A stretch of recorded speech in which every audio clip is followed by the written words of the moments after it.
नमस्कार दोस्तों, आइए जानते हैं आज राजस्थान की बड़ी खबरें। आज की पहली खबर है कि किसानों की सुविधा के लिए पर्याप्त संख्या में खुलेंगे खरीद केंद्र। सहकारिता राज्य मंत्री स्वतंत्र प्रभार गौतम कुमार दत्त ने कहा कि किसान सुगमता पूर्वक अपनी उपज का समर्थन मूल्य पर विक्रय कर पाएं, इसके लिए पर्याप्त इंतजाम सुनिश्चित किए जाएं। उन्होंने कहा कि खरीद केंद्रों पर जिंसों की गुणवत्ता मापदंडों की समुचित पालना सुनिश्चित होनी चाहिए। सहकारिता मंत्री ने कहा कि खरीद केंद्रों पर मॉनिटरिंग टीम तैनात होनी चाहिए ताकि सैंपलिंग के नाम पर ठेकेदार या सोसाइटी की मनमानी नहीं हो। उन्होंने निर्देश दिए कि खरीद केंद्रों पर आवश्यक रूप से विक्रेता किसानों की वीडियोग्राफी करवाई जाए।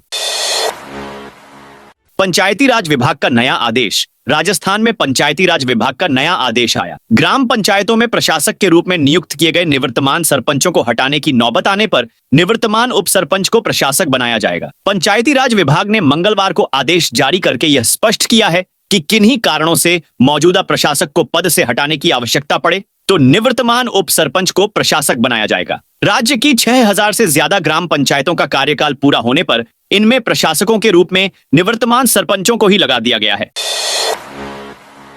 राजस्थान में भाजपा के 39 नए जिलाध्यक्ष घोषित। भारतीय जनता पार्टी ने सोमवार को 12 संगठन जिलों में अध्यक्ष की चुनाव प्रक्रिया पूरी कर नए जिला अध्यक्ष घोषित कर दी। पार्टी अब तक 40 जिला संगठनों में से 43 में अध्यक्ष घोषित कर चुकी है। हालांकि अभी भी दौसा सहित 5 जगहों पर जिलाध्यक्ष की घोषणा होना बाकी है। भाजपा ने सोमवार को बीकानेर शहर में सुमन छाजेड़, जयपुर देहात उत्तर में सुरेश बादलीवाल, सवाई माधोपुर में मान सिंह गुर्जर, करौली में गोवर्धन सिंह जादौन, भीलवाड़ा में प्रशांत मेवाड़ा, टोंक में चंद्रवीर सिंह चौहान, डूंगरपुर में अशोक पटेल, चित्तौड़गढ़ में रतनलाल गाडरी, प्रतापगढ़ में महावीर सिंह कृष्णावत, बूंदी में रामेश्वर मीणा, बारां में नरेश सिंह सिकरवार और झालावाड़ में हर्षवर्धन शर्मा को जिला अध्यक्ष घोषित किया। सीटी सीनियर सेकेंडरी का परिणाम घोषित। स्कोर कार्ड 20 फरवरी को 3.5 माह के इंतजार के बाद सीटी सीनियर सेकेंडरी परीक्षा का परिणाम घोषित कर दिया गया। इस परीक्षा में 9,17,681 अभ्यर्थियों को पात्रता मिली है। स्कोर कार्ड 20 फरवरी को जारी किया जाएगा। और आपको जानकारी के लिए बता दें कि सीईटी की पात्रता अवधि केवल 1 वर्ष के लिए रहेगी।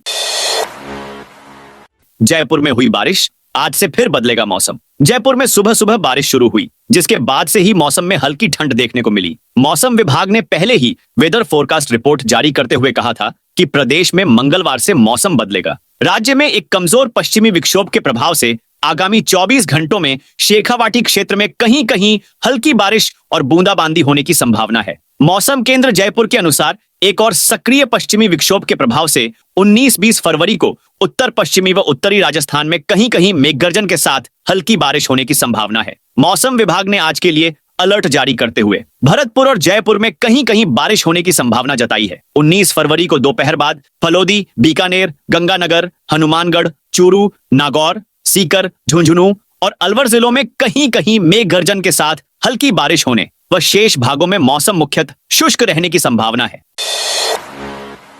जयपुर में स्कॉर्पियो थार चलाने वालों पर बड़ा एक्शन। राजस्थान की राजधानी जयपुर में ब्लैक फिल्म लगाकर सड़क पर स्टंट करने वाले वाहनों के खिलाफ सोमवार को बड़ी कार्रवाई की है। मानसरोवर थाना पुलिस ने ट्रैफिक नियमों का उल्लंघन करने वाली अब तक कुल 60 गाड़ियों को जब्त किया है, जिनमें 11 थार और 2 स्कॉर्पियो शामिल हैं। पुलिस अधिकारियों ने इस गाड़ियों का थाने के सामने लाइन से खड़ी करके ड्रोन वीडियो शूट किया है। इस वीडियो में पूरा थाना गाड़ियों के पीछे ढका हुआ नजर आ रहा है। इनके अलावा पुलिस ने 2 ब्लैक फिल्म लगी स्कूटी भी जब्त की है। साथ ही 11 अन्य वाहनों पर मोटर वाहन अधिनियम के तहत चालान किया गया है।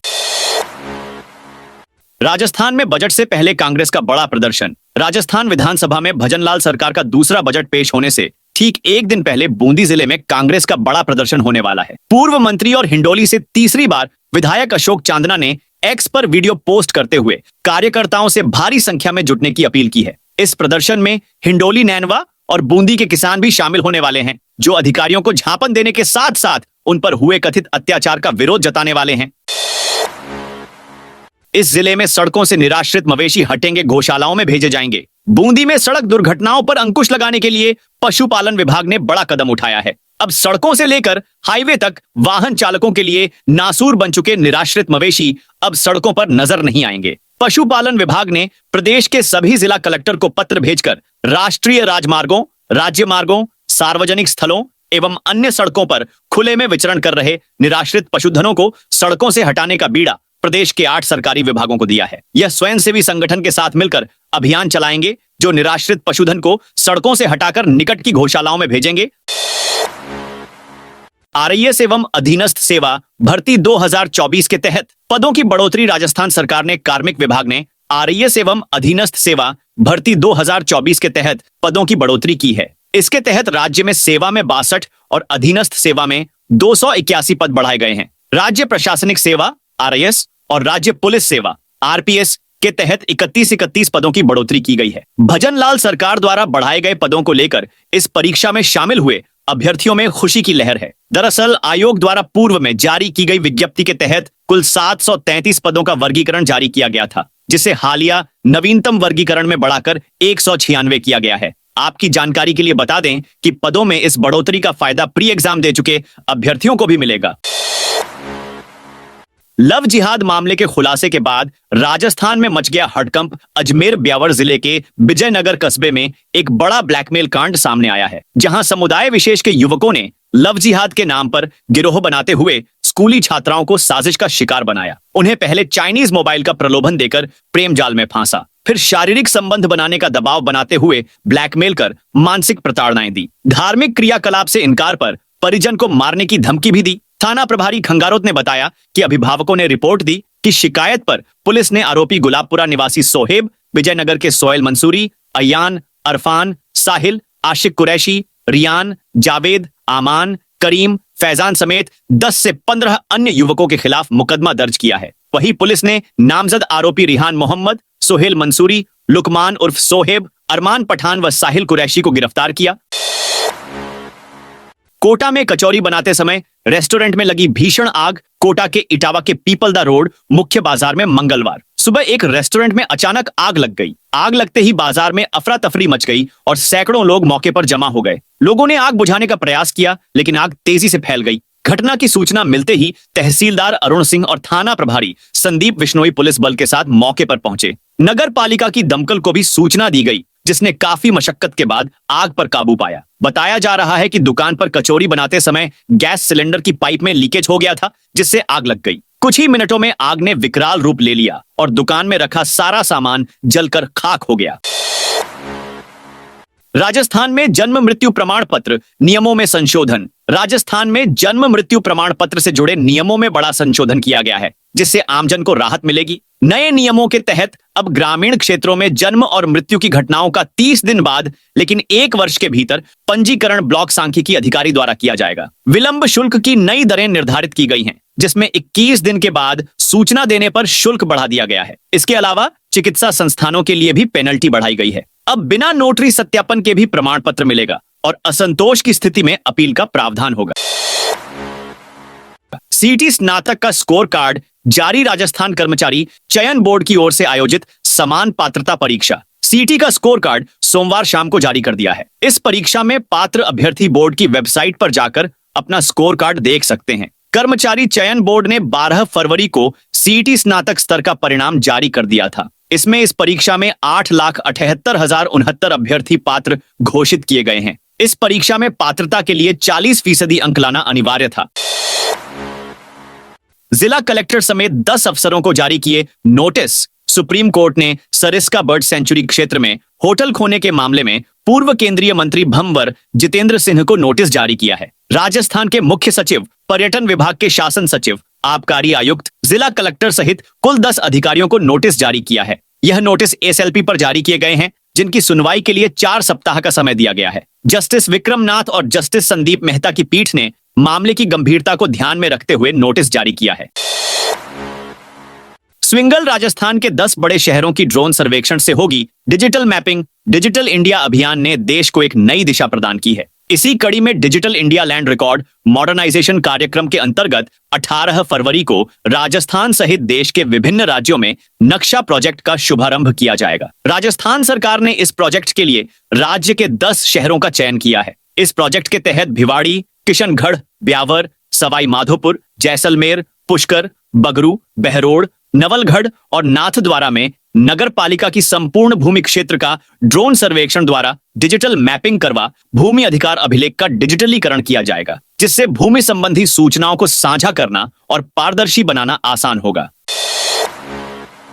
जयपुर मेट्रो की जमीन कार्मिक विभाग को फ्री में होगी आवंटित। राजस्थान शासन सचिवालय से 20 विभाग, निदेशालय, आयोग बाहर शिफ्ट होंगे और 3 एजेंसियों के कार्यालय सचिवालय में आएंगे। कैबिनेट के निर्णय के आधार पर कार्मिक और नगरीय विकास विभाग ने इसकी तैयारी शुरू कर दी। यूडीएच ने जयपुर विकास प्राधिकरण को जयपुर मेट्रो की 19,505 वर्ग मीटर जमीन कार्मिक विभाग को निःशुल्क आवंटित करने और लीज डीड जारी करने के निर्देश दे दिए हैं। इस जमीन पर 20 सरकारी विभाग के कार्यालय बनेंगे। बताया जा रहा है कि कैबिनेट की 15 फरवरी की बैठक में इस संबंध में फैसला किया गया।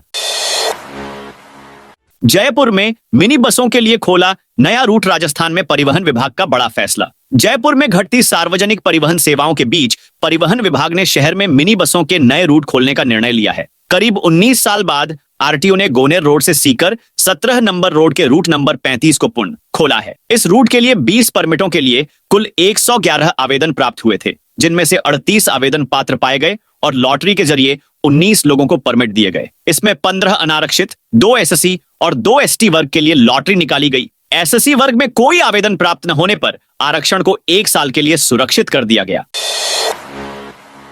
कोचिंग संचालक को देना होगा स्पष्टीकरण। राजस्थान लोक सेवा आयोग द्वारा प्रतियोगी परीक्षा कोचिंग के संचालक द्वारा सोशल मीडिया पर प्रसारित वीडियो के संबंध में संज्ञान लिया गया है। वीडियो प्रसारित करने वाले व्यक्ति को तलाश कर आयोग द्वारा उससे स्पष्टीकरण लिया जाएगा एवं स्पष्टीकरण संतोषजनक न होने पर संबंधित व्यक्तियों पर कानूनी कार्यवाही की जाएगी। 15 फरवरी को जितेंद्र यादव नाम के व्यक्ति द्वारा आरआईएस मुख्य परीक्षा पर प्रोफेसर ने किया जबरदस्त खुलासा शीर्षक से एक वीडियो सोशल मीडिया पर प्रसारित किया गया है। इस वीडियो में तथाकथित विशेषज्ञ को कथित रूप से आरआईएस मुख्य परीक्षा का मूल्यांकनकर्ता बताते हुए वार्तालाप किया गया है। यह कृत्य न केवल संबंधित विशेषज्ञ द्वारा आयोग में दिए गए वचन पत्र का ही उल्लंघन है।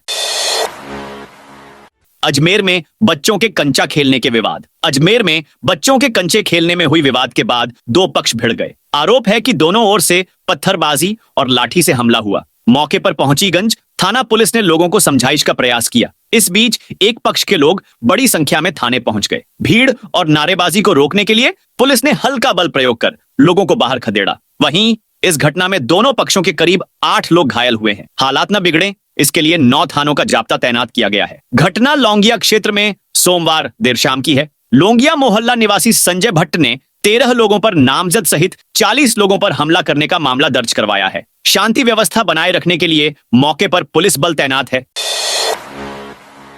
महाकुंभ के लिए शुरू हुई ट्रेन 28 फरवरी तक कैंसिल। प्रयागराज महाकुंभ में बढ़ती भीड़ और नई दिल्ली रेलवे स्टेशन पर हाल ही में हुए हादसे के बाद रेलवे ने इस रूट की 6 ट्रेनों को 28 फरवरी तक रद्द कर दिया गया है। उत्तर पश्चिम रेलवे के मुख्य जनसंपर्क अधिकारी कैप्टन शशि किरण ने बताया कि महाकुंभ के लिए चलाई गई कई स्पेशल ट्रेनें प्रभावित रहेंगी।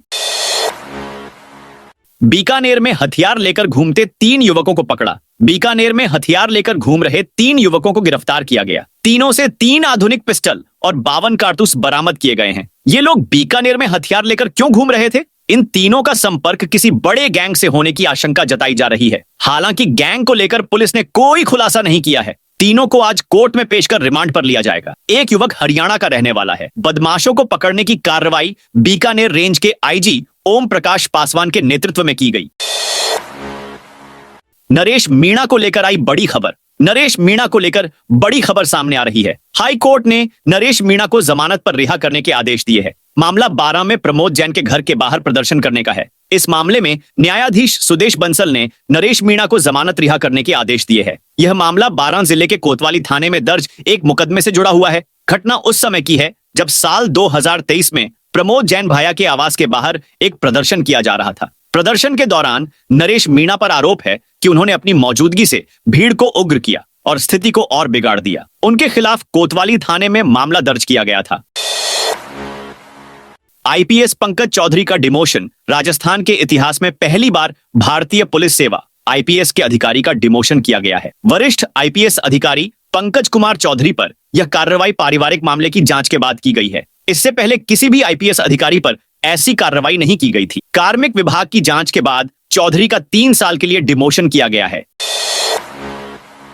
सीमावर्ती राजस्थान में हेलीकॉप्टर मरम्मत कारखाना लगाने की मांग। दिल्ली में सोमवार को रक्षा संबंधी स्थायी समिति की महत्वपूर्ण बैठक राधा मोहन सिंह की अध्यक्षता में संपन्न हुई। बैठक में लोकसभा में नेता प्रतिपक्ष राहुल गांधी, पूर्व कर्नाटक मुख्यमंत्री जगदीश शेट्टर और तीनों सेनाओं के प्रमुख अधिकारियों ने हिस्सा लिया। बैठक के दौरान जालोर सिरोही से सांसद लुम्बाराम चौधरी ने एक महत्वपूर्ण मुद्दा उठाया। उन्होंने बताया कि वर्तमान में राजस्थान की सीमा पर तैनात वायुसेना के हेलीकॉप्टरों की मरम्मत के लिए उन्हें दक्षिण भारत ले जाना पड़ता है। इससे न केवल बहुमूल्य समय की बर्बादी होती है, बल्कि ईंधन का भी अधिक खर्च होता है।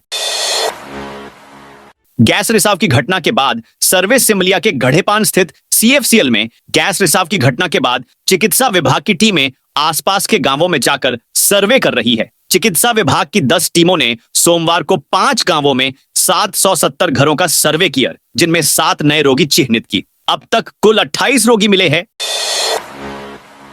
ग्राम पंचायतों के पुनर्गठन के नोटिफिकेशन से प्रशासन परेशान। राजस्थान में पिछले महीने ग्राम पंचायतों और पंचायत समितियों के पुनर्गठन और पुनर्सीमांकन के संबंध में जारी दिशा निर्देशों नोटिफिकेशन के बाद प्रशासन परेशान हो गया। हर रोज जिलों से कलेक्टर, एसडीएम, एडीएम से अलग अलग मामलों में मार्गदर्शन मांगा जा रहा है। इसके चलते ग्रामीण एवं पंचायती राज विभाग को हर रोज नए नए आदेश जारी करके क्लेरिफिकेशन, स्थिति स्पष्ट करना पड़ रहा है। पिछले कुछ ही दिनों में विभाग ने 3 से ज्यादा आदेश जारी कर दिए हैं। तो दोस्तों, ये थी आज राजस्थान की बड़ी खबरें। आप इस वीडियो को अभी कौन से जिले से देख रहे हैं, उस जिले का नाम बताइए।